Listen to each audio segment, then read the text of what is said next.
Hello, friends. This is Marcy from Sketchbook Scheming, and this project was so much fun.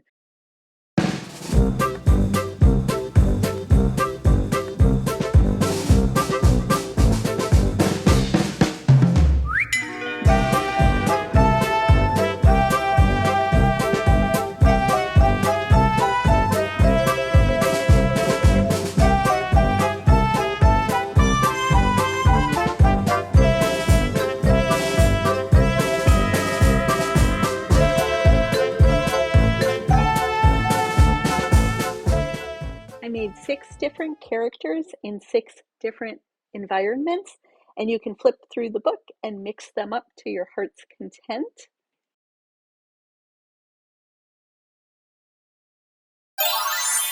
Gotcha! For my first character, I wanted a fashionable teenage girl, so here I am sketching out the figure.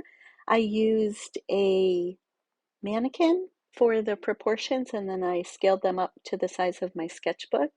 And I wanted to be careful that there I was drawing her head, and you need to make sure none of her hair or anything goes into the middle panel, or that'll mess up the future of the project. I initially decided on a long skirt, but then I liked those long boots that I made, so I changed it up to a mini skirt.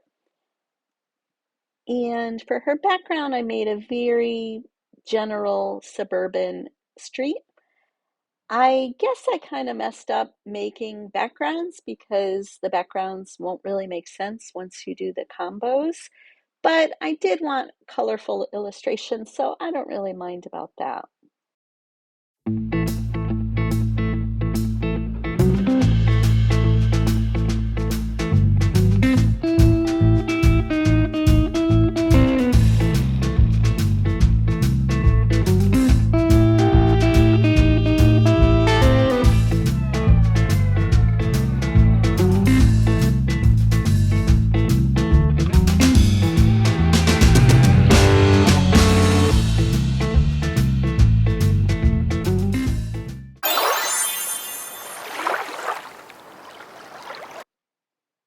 My next character is Ollie the octopus, and I had a lot of fun looking through my last sketchbook for the reference. I had made this psychedelic octopus, which I actually turned into a sticker, so I loved kind of revisiting it.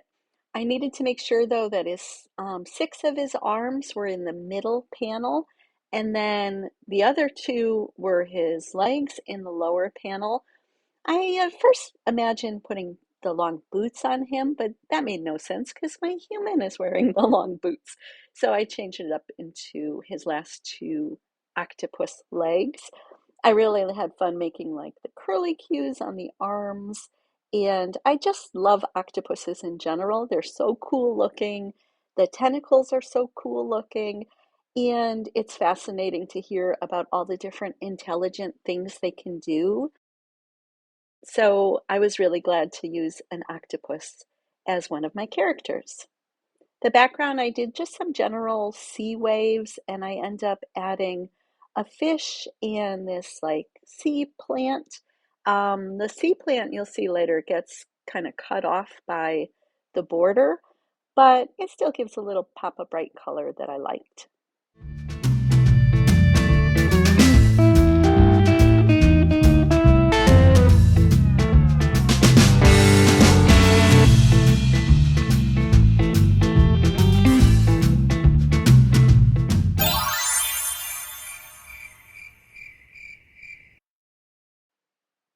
I also have quite a fondness for praying mantises, and I used a praying mantis I had drawn from a previous sketchbook as my reference. So that's really a lot of fun to look back at some of my old illustrations and repurpose them or reuse them in a different way. And this cartoon, I don't know, I think I should have made it more praying mantis looking. Maybe if I had put the arms in that characteristic pose where they're sort of hunched out right in front of him and then the hands are folded down, that might have worked a little better. But overall, I do like it. and I put him just in an environment of some simple plants that would be in a garden.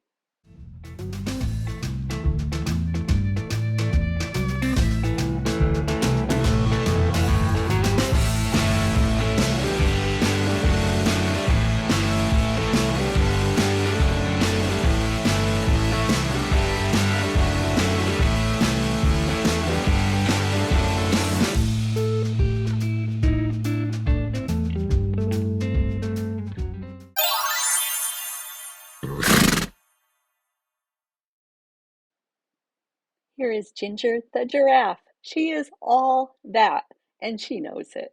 I used as a reference a giraffe that I had had a ridiculously short neck for, and then I replicated that here, but I did fix it by deciding to bend the neck so that it would fit into that short top panel. And I really love that decision. It's super silly, and I think this giraffe ended up being my favorite one. And I loved drawing the savannah background too. It was really fun to have some simple colors, and then I put the setting sun behind the giraffe and one of those trees that you always see in savannah pictures.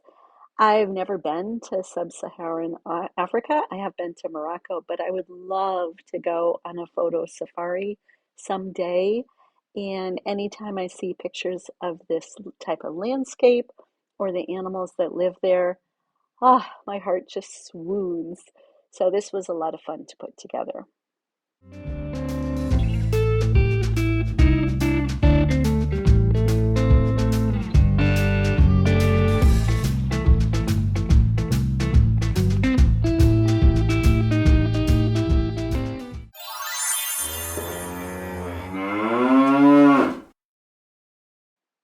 Next up is Peter the Bull. He lives in a very gorgeous meadow and he loves to chomp on the yellow wildflowers all day. I had wanted to make a cow with udders, but by the time I got to that section of the cow's body, it just seemed really awkward to try to fit in udders, and I couldn't decide if they should be in the middle panel or the lower panel. If they were in the lower panel, that would just look very awkward to see legs with some udders.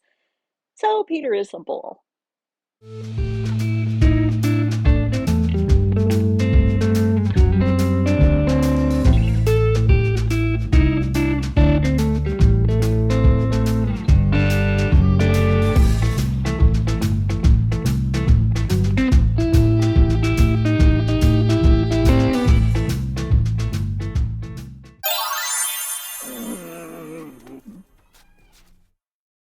Melvin the Mammoth, my sixth and final character. And it was pretty strange to try to fit a mammoth's proportions into the rules of these three panels because his humongous body had to get very narrow by the time it reached the bottom panel for his legs. So it doesn't work very well as an illustration of a mammoth, but I do end up liking it when it's mixed with the combos because it's just such a different body type and look than some of the other creatures. I tried to put him in a snowy background, and I really like how these trees came out. I put some snow-covered trees that I thought worked pretty well, even though they're very simple. Have you heard that there's a project underway to try to bring back woolly mammoths from extinction using recovered DNA, Jurassic Park style?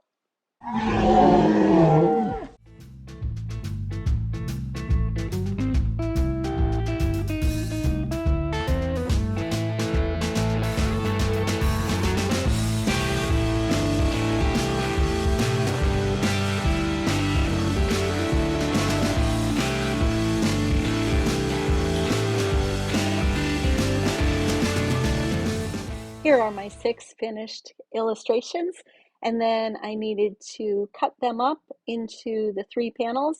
I put tape there to make sure I didn't make the cut too deep so that they wouldn't all fall apart.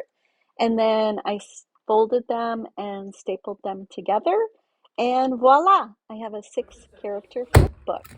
This was really fun, and I would love to hear any feedback you have or what combo might be your favorite.